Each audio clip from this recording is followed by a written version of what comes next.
조화롭게 잘 이렇게 사용이 될 때 그리스도의 몸이 교회가 든든히 세워져 갈 수 있습니다. 제가 왜 이 말씀을 드리냐면 교회가요 이게 점점 시간이 많이 흐르고 교회가 점점 이렇게 성장하거나 커지게 되면요 제 각각의 소리가 막 나오기 시작합니다. 그리고 힘 있는 자의 목소리가 교회를 이끌어갑니다. 그 순간부터 이제 교회가 경직되고 교회가 점점점 어두워지는 거죠. 이걸 좀 우리가 영적으로 신앙적으로 편하게는 더 이상 교회에는 복음의 이야기가 들리거나 생명의 소리가 진리의 말씀이 들리는 게 아니라 인간의 이야기로 세상 이야기로 가득 찬 교회가 되어버린다는 거예요. 서로서로의 이야기를 기다만 들을 줄 알고 섬기고 배려할 줄 알게 되면 다양한 소리 가운데 하나님의 음성을 듣게 되는데 많은 교회가 하나님의 음성을 잃어버리고 인간의 소리로 세상의 소리로 가득 차 있습니다. 영적으로 우리 한국교회 또 많은 교회에 냉정한 현실입니다. 여러분 코로나 이후로요 교회가 어떻게 변할지 염려하는 분들이 정말 많아요. 세상도 그렇지만 교회는 특히 목회자가 어떻게 길을 가야 될지 갈수록 선교도 어려워지고 전도도 어려워집니다. 뭐 아시겠지만 뜻이 있다고 이제 전도지 들고 나가는 거 안 돼요. 지금 피합니다. 노방전도도 안 되고 전하는 게 쉽지가 않습니다. 그래서 어떻게 보면 참 교회가 어렵구나라고 위기구나 도전이구나라고 생각이 들 수도 있지만 오히려 이게 교회가 더 오히려 거듭날 수 있는 건강해질 수 있는 기회가 되기도 합니다. 마치 여러분 겨울이 되면 이제 나무잎이 다 떨어지잖아요. 다 떨어집니다. 예, 겨울을 준비하기 위해서 마치 그렇게 겨울을 나기 위해서 나무잎을 다 떨궈내는 것처럼 교회도 지금 이제 어찌 보면 덕지덕지 붙어있는 비본질적인 것들을 다 털어내고 그의 본질을 향해서 더 깊이 고민하고 그렇게 나아가야 합니다.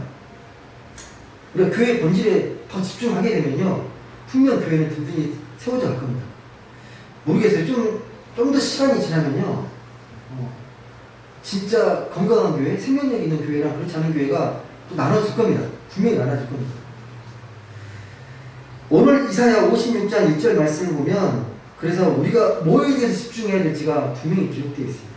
이사야 56장 1절 말씀이거든요. 한번 같이 읽어보겠습니다. 시작.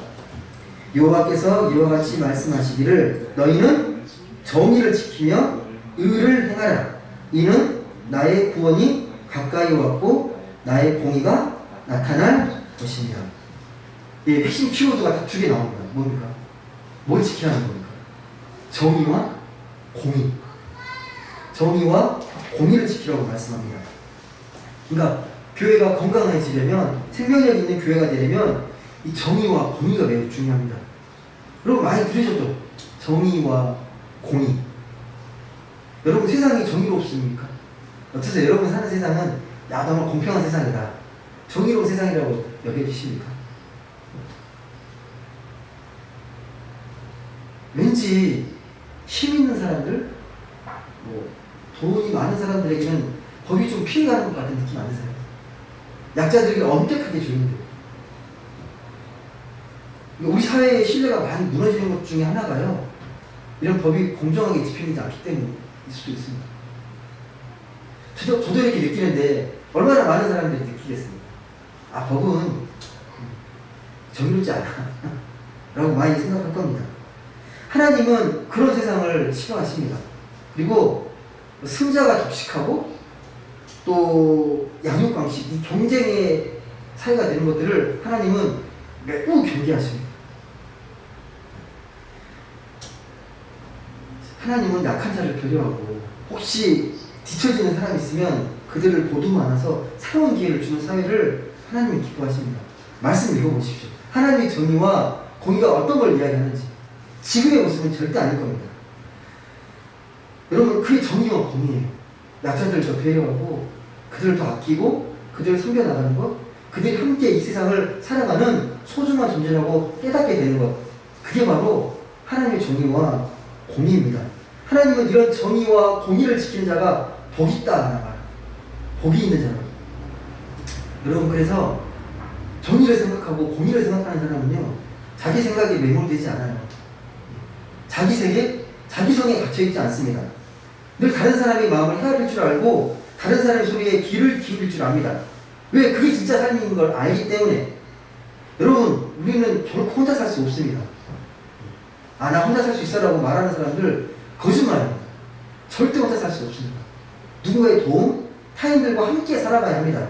그래서 우리의 고민은요, 우리의 그런 이웃들, 그 누가 어떻게 하면 슬기롭게 또 지혜롭게 또 행복하게 그렇게 공존하면서 잘 살아갈 수 있을지, 어떻게 하면 더 우리가 아름답게 서로를 바라보면서 서로의 힘이 될 수 있는지, 그런 관계에 대해서 깊이 고민해야 합니다.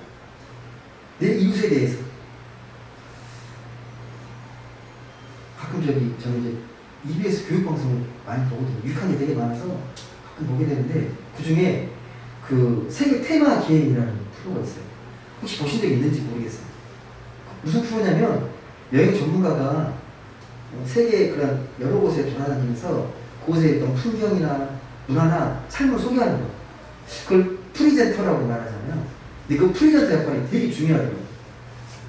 이 프리젠터가 여행지에 가서 그 나라를 막 설명하고 막 그러는데, 단순하게 그냥 풍경을 이야기하고 그들의 문화를 이야기하고 그냥 사람 소개하는 사람이 있고, 어떤 사람은요, 그 현지인들하고 금방 밝게 친해지면서 거리를 좁히면서 그의 삶을 막 들여다보는 그런 여행자들이 있습니다.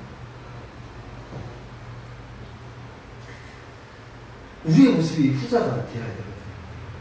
단순히 세상을 피상적으로 보고 세상은 이런 곳이야가 아니라, 곳에서 막 숨쉬고 살아가는 사람들의 모습을 들여다보고 그들이 어떻게 살아가는지, 그게 나와 어떤 관계가 있고 어떤 의미가 있는지, 어떤 관계인지를 면밀하게 들여다볼 수 있는 영적인 안목, 그런 능력이 필요하잖아요. 여러분은 어떠세요? 혹시 그렇게 좀 하십니까? 솔직히 저도요, 좀 내성적이어가지고 막 적극 달려들거나 이렇게 사교적이지는 않은 것 같아요. 노력은 되게 많이 해요. 노력은 되게 많이 합니다. 쉽진 않은데 노력은 합니다. 여러분, 평소에 우리가 이웃하면요, 그 이웃에 대한 이해가 너무 좀 좁게 생각하는 게 있어요. 내가 아는 사람, 내 옆에 있는 사람, 내가 아는 지인들, 내가 함께 일하는 사람, 이런 정도가 아마 이웃으로 생각을 할 겁니다. 근데 하나님도 그렇게 생각하실까요? 너의 이웃은 누구다라고 말할 때 내가 생각하는 이웃의 범위가 진짜 이웃의 범위일까요? 우리가 주변에 우리 삶의 반경이라는 게 있는데, 수없이 많은 사람들 마주치게 되거든요. 거리만 나가도. 어떤 사람들은 자주 마주치는 사람도 있어요. 안면이 있는 거죠. 한 번도 말을 해보지 않은 그런 사람들이 있습니다. 또 TV를 보면요, 한 번도 정말 본 적이 없는데 되게 익숙한 사람들이 있잖아요. 다른 나라 사람들 자주 봤어요. 근데 나와 아무런 관계가 없는 것 같아요. 예. 그런 사람들도 하나님의 관점에서 다 이웃이, 우리가 알고 있는 사람, 우리가 느끼는 사람, 한 번도 뭐 가본 적도 없고 만난 적도 없지만 내가 알고 있는 사람들은 다 이웃이 됩니다. 하나님의 관점에서 이웃입니다. 이걸 다른 말로요, 그 레비나스라는 윤리학자가 있는데 이웃을 이렇게 정의합니다. 이웃은 우리의 또 다른 얼굴이라고 말합니다.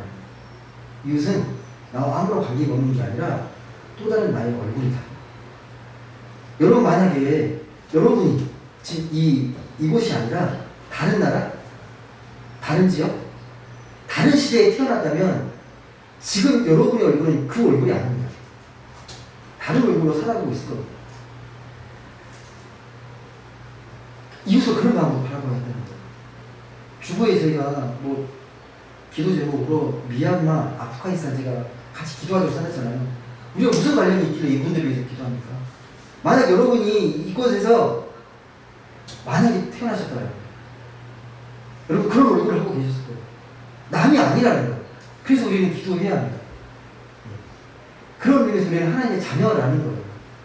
별반 상관없는, 관계 없는 사람이 아니라 그런 사람들도 우리 이웃이라고 말을 합니다. 그래서 우리는 우리의 그 이웃들과 어떤 관계를 맺고 살아가느냐, 그게 여러분의 모습을 나타냅니다. 여러분이 어떤 사람인지를 드러냅니다. 내가 이웃과 어떤 관계를 맺고 있는지가 여러분의 모습입니다. 여러분의 또 다른 얼굴입니다. 여러분, 그리고 우리 이웃은 내 삶을 지탱하는 생명과도 같은 거예요. 이웃이 없으면 여러분의 생명은 상실됩니다. 여러분의 이웃이기 때문에 오늘 여러분은 이렇게 살아갈 수 있습니다. 이웃이 소중합니다. 이웃이 중요합니다. 그래서 여러분, 우리가 이웃들을 어떻게 하면 내가 형제로 바라보고 어떻게 하나님의 사랑 안에서 연합하면서 살아갈 수 있을까? 그 마음을 갖게 될 때 우리 안에 참 평화가 시작이 돼요. 결국은 관계의 문제잖아요. 어떤 관계를 맺고 살아가느냐가 매우 중요하잖아요. 오늘 말씀도 그래요. 오늘 말씀에 이방인들, 유대인과 유대인들은 분류하고 싶지만 하나님은 그러고 싶지 않아요. 너희들 분류하고 싶지만 아니다. 내가 그들을 불러서 그들이 나에게 제사하고 예배하면 그들을 더 축복하고 더 선물을 줄 거라고 이야기를 합니다. 더 하나님 자녀를 섬겠다. 더 많은 사람들을 모으겠다라고 분명히 이야기합니다. 내가 비록 너를 지금 택해서 하나님 자녀 삼아줬지만 네가 이방인이라고 생각하는 그들을 내가 다시 불러 모을 거다. 그래서 하나님 자녀로 삼을 거다라고 분명히 우리에게 이야기합니다. 무슨 말씀이냐면요, 하나님의 나라에서, 하나님의 관점에서 없어도 될 사람은 없어요. 배제돼서 또 될 만한 사람은 한 명도 없습니다. 하나님 다 아끼십니다. 그게 요나서에도 분명히 기록됩니다. 요나라는 선지자가 그러잖아요. 자기의 원수의 나라 아수르 멸망해달라고 그렇게 부탁을 드렸는데 하나님이 오히려 그들에게 회개의 말씀을 전하게 하고 그들을 구원하려는 기회를 갖고 있으니까 요나가 너무 실망합니다. 도망가잖아요. 그래서 도망가다가 뱃속에 갇히고 그러잖아요. 그러면서 하신 말씀이 무슨 말씀이냐면, 요나서 4장 11절 말씀을 보게 되면 하나님은 이 좌우를 가릴지 모르는 사람들이 12만 명이나 넘게 있고 수많은 짐승을 또 수많은 이 큰 성읍 이누에 어찌 내가 그들을 아끼지 않겠냐고 말을 합니다. 하나님은 모두를 아끼신다는 거예요.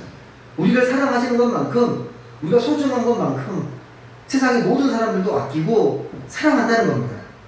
그 말씀의 결론이 뭐냐면요, 이사야 56장 7절에 있는 말씀이에요.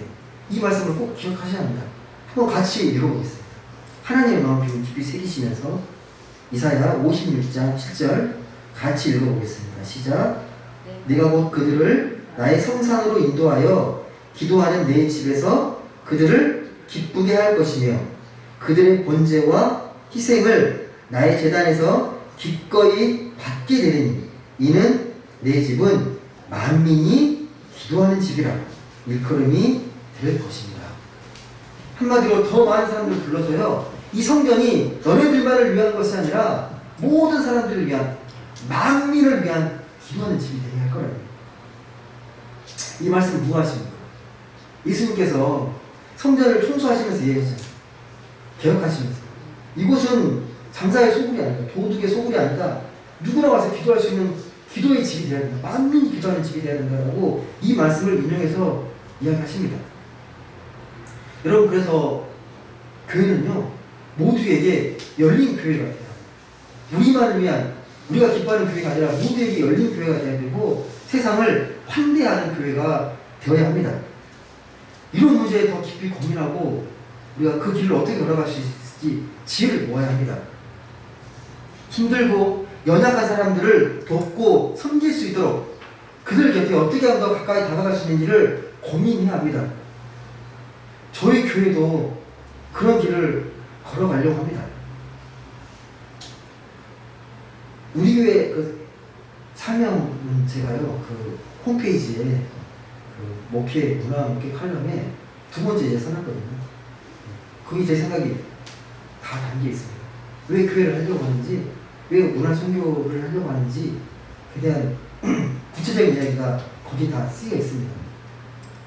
읽어보신 분도 있으시겠지만 한번 꼭 같이 읽어주시면 많이 또 공감이 되리라 믿습니다. 단지 이 교회가 늘어나는 게 중요한 게 아니라 교회다운 교회를, 또 교회에 섬길 수 있는 역할들은 더 많아야 하거든요. 말씀을 맺겠습니다. 하나님은 교회를 만민이 기도하는 집, 모두에게 열려있는 교회, 세상을 환대하는 교회로 부르십니다. 우리 교회가 그런 교회가 되었으면 좋겠습니다. 그런 방향으로 그게 복되고 은혜로운 교회로 성장해 나갔으면 좋겠습니다. 그런 교회의 모습을 통해서 하나님께 더욱 영광을 돌리는 그런 삶이 될 수 있기를, 그런 마음으로 우리 공동체가 더욱더 든든히 세워져 갈 수 있기를 소망합니다. 부디 여러분, 우리 각자의 삶의 자리가, 여러분의 모습이 교회가 되고 또 선교가 되면 꼭 기억하십시오. 여러분의 삶이요, 교회의 얼굴이 됩니다. 우리가 서 있는 곳이 바로 하나님의 선교 현장입니다. 삶으로 드러낼 수밖에 없잖아요. 하나님다운 모습은, 하나님 자녀다운 모습은 삶으로 드러날 수밖에 없습니다. 부디 세상과 이웃을 주님의 마음으로 더욱 환대하고, 그래서 주님을 영화롭게 하고, 내 삶도 그런 삶으로 생명이 풍성해질 수 있기를 소망합니다. 또 그런 삶으로 이번 한 주간도 주 안에서 참 평안과 그 기쁨의 삶을 온전히 누리며 살아갈 수 있기를 주님의 이름으로 간절히 축복합니다. 기도하겠습니다. 사랑의 하나님, 감사드립니다. 또 귀하고 복된 주일을 맞아 하나님께 예배하며 나아갑니다. 하나님, 이 땅에 2000년 전 이 교회를 세우시고 교회를 통하여서 하나님의 사명과 소명을 이루어 가셨음을 고백합니다. 하나님, 이곳에 저희 높은 행복한 교회가 세워졌는데, 하나님, 이 교회에서 정말 하나님의 뜻을, 하나님의 온전하신 그 말씀의 뜻을 깊이 깨닫고 그 말씀대로 살아가는 우리 모두가 되게 하여 주옵소서.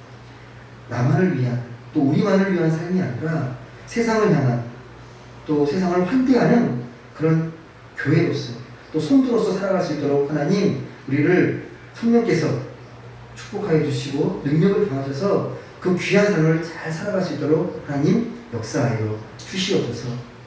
만민이 기도하는 집, 세상을 향해서 열려있는 그러한 삶으로, 또 그러한 교회로서 우리가 살아갈 수 있도록 주님께서 늘 우리 마음을 지켜주시고 우리 마음을 깨우쳐 주옵소서. 감사드리며 사랑이 많으신 예수님의 이름으로 기도합니다.